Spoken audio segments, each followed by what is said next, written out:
Headline দেখে এবং banner দেখে বুঝতে পারছেন যে আমি লিখেছি যে ওয়াকার না ইউনুস কার ভয়ে আসছেন না আমাদের ভাইয়া তারেক। তো আমি আজকে দুঃখ ভরাক্রান্ত হৃদয় নিয়ে আপনাদের সামনে কিছু বলতে আসিনি। আমি আজকে বাস্তবতা বলতে এসেছি। আমি সুশীল দুচি না, আমি সুশীল না, আমি বড়ই হারামি জাতের পাবলিক।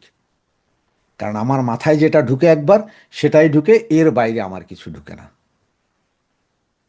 আজকে যারা খালেদা জিয়া মারা যাচ্ছেন, হায় হায় কি হবে, দোয়া করেন, আপনারা আওয়ামী লীগ করলে কি হবে, আপনারা আলহামদুলিল্লাহ লেখেন না, ইন্নালিল্লাহ লেখেন, ওনার জন্য দোয়া করেন, এগুলা যারা বলেন তাদের আমি দুষি না। তা আমার প্রথম কথা যেটা, সেটা হচ্ছে যে গতকাল রাতে, মানে সারা দিন ধরেই তো গেছে না যে তারেক ভাইয়া কি লিখেছেন, ওই যে ওনার স্ট্যাটাসে, বা ওনার মেয়ে জায়মা উনি কি লিখেছেন, এগুলো নিয়ে ব্যাপক আলোচনা। তো তারেক ভাইয়া নাকি দুঃখ করে লিখেছেন যে আমি আমার মায়ের মৃত্যুশয্যায় আছে, এই মুহূর্তে আমি আসতে পারতেছি না। কেন আসতে পারছি না সেটা আমি প্রাণ খুলে বলতে পারছি না। আমি অনেক কিছুই বলতে পারছি না, কি হয়েছে সেটাও আমি দেশবাসীকে জানাতে পারছি না, এগুলো। আবার জাইমা রহমান নাকি লিখেছেন যে ইউনূসকে আমরা বিশ্বাস করি না, জামাতকে আমরা বিশ্বাস করি না, এই সেই। কারণ অবস্থাটা এমন যে মানে ওনারা গেলে ওনাদের মনে হয় ঢাকা এয়ারপোর্টের ভিতরে ভাই দড়ি দিয়ে তুলে ফেলাইব, এরকম একটা অবস্থান। কথা হচ্ছে যে ভাই, 17 বছর আপনি লন্ডনে আছেন, ওয়েল অ্যান্ড গুড, আপনি ট্রিটমেন্টের জন্য আসছিলেন, সেনাবাহিনী পিড়াইছিল, ট্রিটমেন্টের জন্য আসছিলেন। এরপরে নাকি আপনাদের আন্দোলনের কারণে, কোনো কিছু না, আপনাদেরই আন্দোলনের ঠেলায় কে গেল গা, শেখ হাসিনা নাকি চলে গেছে। এরপরে আওয়ামী লীগ তছনছ, এবং আপনাদের নেতাকর্মীরা আওয়ামী লীগের এমন কোনো একটা বাড়িঘর রাখে নেই যেগুলো ভাঙে নাই, সবগুলোতে ভাঙছে, আমারটাও ভাঙছেন, সবই ভাঙছেন। এখন আপনারা বিভিন্নভাবে ভুয়া মামলা, এই যে ধরেন আমার নামে আপনারা মামলা দিয়ে রাখছেন। এখন আমার বাপের কয়েকদিন আগে হার্ট সার্জারি হইলো, আমিও যাইতে পারলাম না, কারণ আমি ভয়ে যাইতে পারি না, কারণ আমি গেলে আমার ওখানে আপনারা মপ করবেন, এটা আমরা শিওর। আর মপ করবেন আপনারা, আমি কেন, সবাইরেই করতেছেন। আওয়ামী লীগ দেখলে, আওয়ামী লীগের স্বরেও কইলেই আপনারা বাকিটা আর বুঝেন না, যে অতে অজগর কইতেছে নাকি অতে আওয়ামী লীগ কইতেছে, সেইটাই বুঝতেছে না মপ কেন কইলি। তো আপনারা মব সাম্রাজ্য আপনারাই তৈরি করছেন, আপনাদের মবের রাজ্যে আপনারা কেন যাইতে পারতেছেন না তারেক ভাই? কে আপনাকে বাধা দিচ্ছে? সেনাবাহিনী কি আপনাকে গুলি করে দিবে বলছে? নাকি ডাক্তার ইউনূস সাহেব এখানে আইসা বইলা গেছেন যে ভাইয়া তুমি আর যাইও না, তোমার পয়সা লাগুক, করি লাগুক, যা লাগুক গ্রামীণ ব্যাংকের মাধ্যমে আমরা দিয়া দিব, কিন্তু তুমি বাংলাদেশে ঢুকিও না, সেটা? নাকি জামাত ইসলাম কইছে যে ভাইয়া আমরা তো 24 আগস্ট, জুলাই আগস্টে প্রচুর স্নাইপার দিয়ে আমরা গুলি করেছি ভাইয়া, আপনিও জানেন, তারা কিন্তু রেডি আছে আপনাকে গুলি করে ফালাই দিবে, এরকম কিছু ভাইয়া? তা নাহলে আপনি যাবেন না কেন ভাইয়া? এখন তো আপনাদের রাজত্ব না, ডিসি এসপি পুলিশ অমুক তমুক সব তো আপনারা নিয়োগ দিতেছেন ভাইয়া। শিলং সালাউদ্দিন তো আওয়ামী লীগ দেখলেই মাইরা ফেলাইতে কইতেছে। বিএনপির আপনাদের এই যে নয়ন ফয়ন সহ নেতাকর্মী যারা আছে সবাই কইতেছে যে আওয়ামী লীগ পাইলেই ধ্বংস করো, আওয়ামী লীগ বলতে কিছু থাকবে না, এরম বলতেছেন না ভাইয়া? তা আপনারা মারতেছেন, এত মারা মারতেছেন, এরপরও দেখেন আমাদের পোলাপাইন কিন্তু আছে, ওরা বাইরে নেই, ওরা আছে। ওরা অসুখ বিসুখে বাপ মার কাছে যাইতে না পারলেও চুরি করে হলে যেতে পারতেছে, সে জায়গায় আপনি কেন যাইতে পারতেছেন না? আপনার কিসের ভয়? এতদিন তো গত 15 বছর তো দেখা গেছে যে আপনি প্রতিদিন একবার টিভির সামনে আইসা শেখ হাসিনার 14 গোষ্ঠী, আওয়ামী লীগের 14 গোষ্ঠী তুইলা খালি গালা গালি বলা বলি আর খালি আপনাদের নির্যাতন করছে কইতেছেন। এখন আপনি এত ভয় পাইতেছেন যে আপনি সরাসরি বলতে পারতেছেন না যে আপনারা কে বাধা দিচ্ছে বা কে কি করছে, নাকি ভাইয়া পলিটিক্স খেলতেছেন যে আপনার মা মইরা যাবে গো, না মইরা যাক, এরকম আমার মনে হয় যে মইরা যাক, আর আমি এখান থেকে যাবো না, কমু যে এরা আমারা যাইতে দেয় নাই, আমি জীবন ভয়ে যাইতে পারি নাই। আরে ভাইয়া, সারা বাংলাদেশের প্রতিটা মানুষ আপনাদের ভয়ে ততস্থ, আপনাদের এই মিথ্যা মামলা, আপনাদের হামলা, এগুলার ভয়ে তটস্থ। গত 15 বছর কিন্তু আপনাদের এইরকম অত্যাচার করেন, আপনাদের বাড়িঘর এইভাবে ভাঙে নাই। আপনারা যেভাবে এখন আওয়ামী লীগের বাড়িঘর ভাঙতেছেন, আপনারা যে মব কালচার চালু করছেন, আপনার এই আপনার নেতা সাদেক হোসেন খোকার পুত্র 32 নম্বর যেভাবে ভাঙছে, সেইভাবে যদি আমরা যদি দূর ভবিষ্যৎ জিয়ার কবর যদি ভাঙে দেয়, কেমন লাগবে ভাইয়া? আর আমি ওই যে বললাম সুশীল না, তার কারণ হচ্ছে যে খালেদা জিয়ার জন্ম তারিখ 4টা, এরপরও উনি এসে 15ই আগস্ট কি পালন করে? ওনার জন্মদিন। শেখ হাসিনার ফাঁসির রায় শুনা উনি শুক্রিয়া আদায় করতে যাইয়া আল্লাহর গজবে উনি চলে গেছে হসপিটালে। আল্লাহর গজব এটা। 21শে আগস্ট বোমা হামলা করে এতগুলা লোক মারার পরে আপনারা কোন যে এগুলো আমরা মারি না, মানে 21শে আগস্ট ঘটে নাই। তো আল্লাহর একটা বিচার আছে, আর সেই বিচারের অবস্থা দেখতেছেন তো। আল্লাহর বিচার আছে, আল্লাহর ইশারা ছাড়া নাকি কোনো গাছের একটা পাতাও নড়ে না। যদি মুসলমান হয়ে থাকে তাই তো বিশ্বাস করবেন। সেই বিচার দেখানোর জন্য, সেই ইশারা দেখানোর জন্যই তো শেখ হাসিনারা বাঁচায় রাখছে আবার আল্লাহ। নাহলে তো আপনাদের যে পরিকল্পনা ছিল শেখ হাসিনা শেখ রেহানারে মাইরা ওইখানে হাড্ডি মাংস থেতলা কইরা, মানে যাতে কবর দেওয়ার জায়গাও না থেকে এই ব্যবস্থা করবে, এই জায়গা থেকে আল্লাহ কিন্তু সসম্মানে বাঁচাই নিয়ে গেছে। আর আজকে আপনার কি হলো? এত দুর্দান্ত প্রতাপ আপনাদের, এরপরও আপনারা যাইতে পারতেছেন না। আবার আপনাদেরই বেচা তসলিম খলিল কইতেছে ইলেকশনের আগে, ইলেকশন ডিক্লেয়ার দিলে যাবেন, তার আগে যাবেন না কেন? ইলেকশন ডিক্লেয়ার দিলে কি আপনার নিরাপত্তা ওকে হয়ে যাব? আর ইলেকশন ডিক্লেয়ার না দিলে আপনি এখন গেলে আপনারে ধইরা পাপ পাপ করে দিব, এরকম কিছু? মানে যে আপনারা কি ওই মোল্লারা পকাত পকাত করে দিব বলে মনে করতেছেন? আমার যা মনে হয়। তা না হইলে আপনি এইভাবে লিখছেন কেন?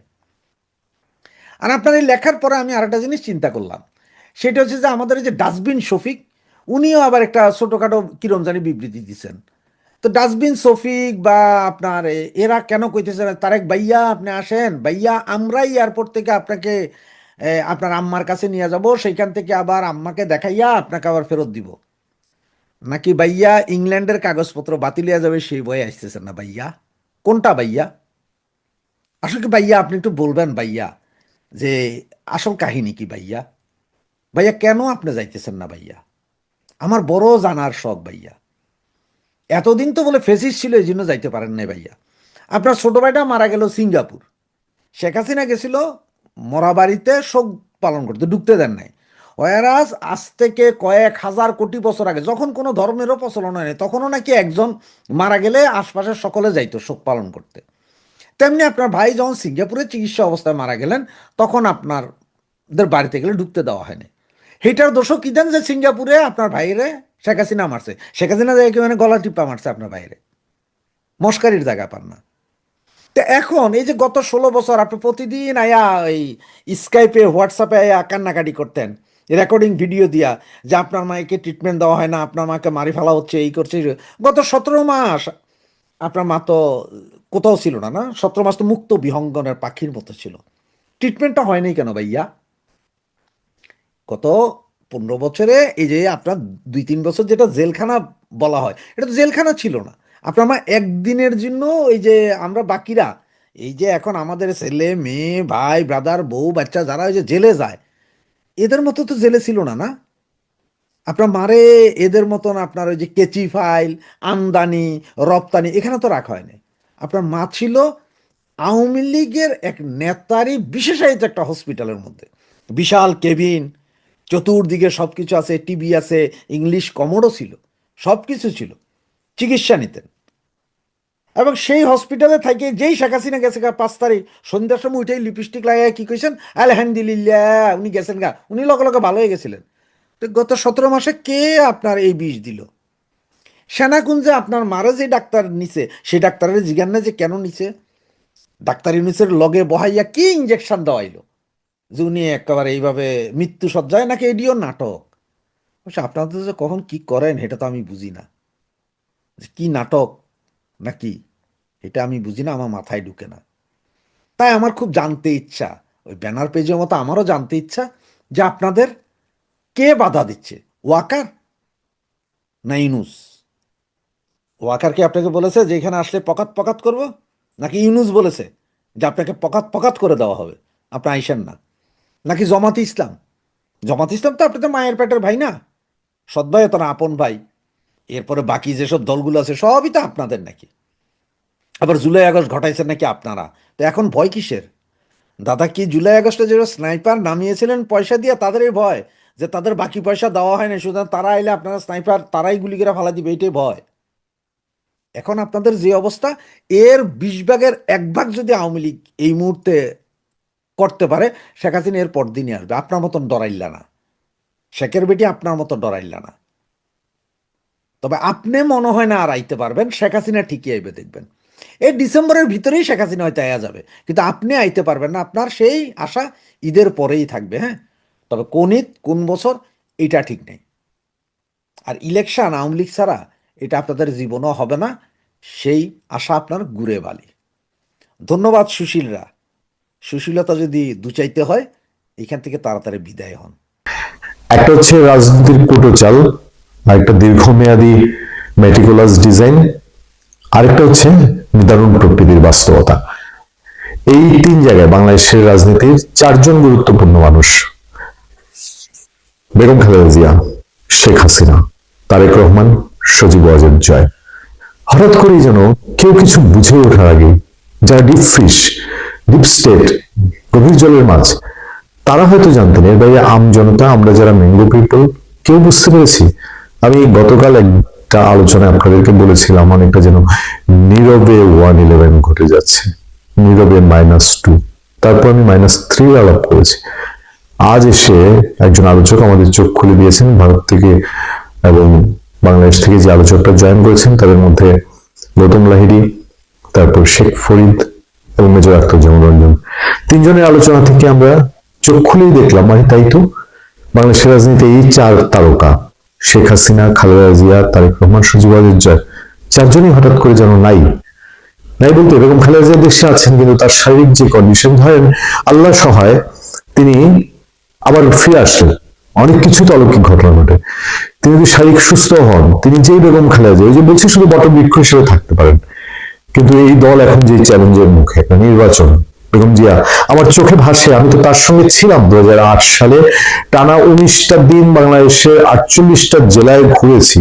বেগম খালেদা জিয়া কি করতে পারেন, এই চেয়ারে থাকা নেত্রীরা কি পরিমাণ এফোর্ট দিতে পারেন, আমার নিজের চোখে নিজের জীবন দিয়ে দেখা। এবার চাইলেও তো তুমি যদি ফিরে আসেন সেটা তো করতে পারবেন না। তাহলে বেগম খালেদা জিয়া, এটা হচ্ছে আমি প্রকৃতি এবং অলৌকিকতা বলেছি, এবং সেটা হচ্ছে যে প্রকৃতির নিয়মের যে খেলা, বেগম খালেদা জিয়া সহ শেখ হাসিনা এবং সজীব ওয়াজেদ জয়, তারা খুব দ্রুত সময় বাংলাদেশে আর আসবেন, এটা বোধহয় খুব গভীর আওয়ামী লীগ যারা করেন তারাও মনে করেন না যে একেবারে চট করি বা এই নির্বাচন এই যে ফেব্রুয়ারির মধ্যে গুছিয়ে ফেলছেন তারা, এরকম বোধহয় কেউ ভাবেন না। এটা হয়তো কেউ কল্পনা করেন, যারা নিজেরা সাফারার হচ্ছেন তারা হয়তো ভাবেন, কিন্তু আদতে কি তাদের পক্ষে এখন আর খুব দ্রুত সময় বাংলাদেশে যে অবস্থায় তারা ছিলেন, বা রাজনীতি আওয়ামী লীগের নেতৃত্ব দিচ্ছেন শেখ হাসিনা, নির্বাচনের জন্য জেলায় জেলায় ঘুরছেন, তার পার্টি অফিসে মিটিং করছেন, বিবৃতি দিচ্ছেন, স্টেটমেন্ট দিচ্ছেন, মিডিয়া ফলো করছেন, এটা কি খুব দ্রুত সময় সম্ভব?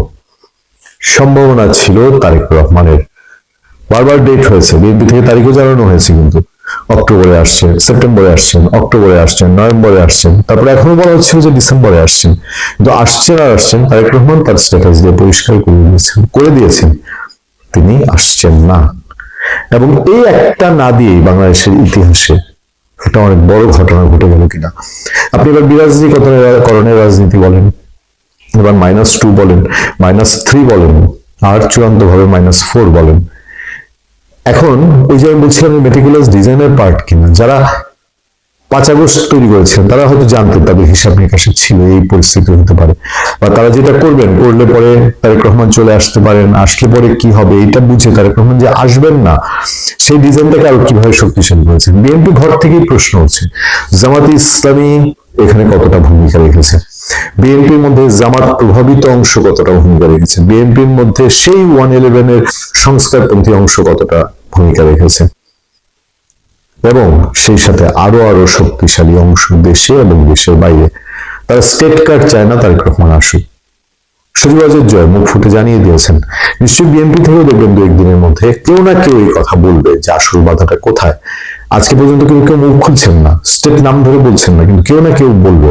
এবং এই -2, -3, -4 আমরা যাই বলি না কেন, এটা নিয়েও বিএনপির মধ্যে কেউ না কেউ মুখ খুলবে, কারণ শাক দিয়ে মাছ ঢেকে রাখা যায় না।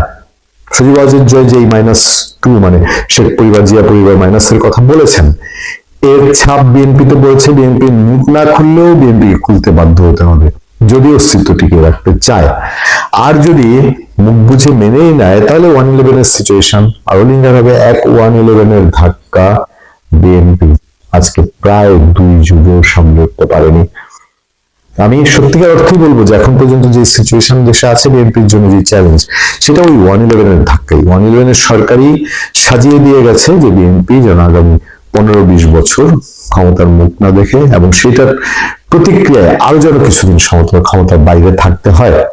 এবং আওয়ামী লীগের ক্ষেত্রে শেখ পরিবার, সেটা যে সেই শক্তিশালী অংশ, সেটা দেশে এবং বিদেশে চায় না, এটা প্রতিষ্ঠিত। দেখেন, কেউ যদি এরকম অভিযোগ করেন যে বিএনপি আঙুল দিয়ে রেখেছে ভারতের পেছনে, তো আওয়ামী লীগ তো আঙুল দিয়েছে আমেরিকার পেছনে। এখন সেই দুই দেশ যদি বোধ হয়ে থাকে আমি এরে চাই না, আমি ওরে চাই না, তাহলে ওই দুই দেশ তো তার যার অবস্থানে থাকবেই, কারণ সে তার নিজের শত্রুকে পার্শ্ববর্তী দেশের বা তার ইন্টারেস্টেড দেশের ক্ষমতায় কেন দেখতে চাবে। ব্যাপারগুলো এখানেই দিনে দিনে জটিলতা পেকেছে কিনা। এখন এই দুই দলে এমন কেউ কি আছেন যারা তাদের ক্যারিশমায় তারা আবার এই -2 বা -3 থেকে এবার বেরিয়ে আসতে পারেন? তবে 111-এ দেশের যে সিচুয়েশন ছিল, দুই নেত্রী দেশে ছিলেন, তারা আনঅফিসিয়ালি পর্দার আড়ালে এক দল আরেক দলকে, আওয়ামী লীগ বিএনপি আওয়ামী লীগকে সহযোগিতা করেছিল। তারা একটা মতামতে এসেছিল যে জরুরি অবস্থা এবং এই সেনা সমর্থিত শাসন বন্ধ করতে হবে। কিন্তু এবারের বাস্তবতা কি তার চেয়ে একটু কঠিন না? প্রথমে এই -4-এর ধাক্কা সামলে নিতেই কি দুই দলের বেশি সময় লাগবে না?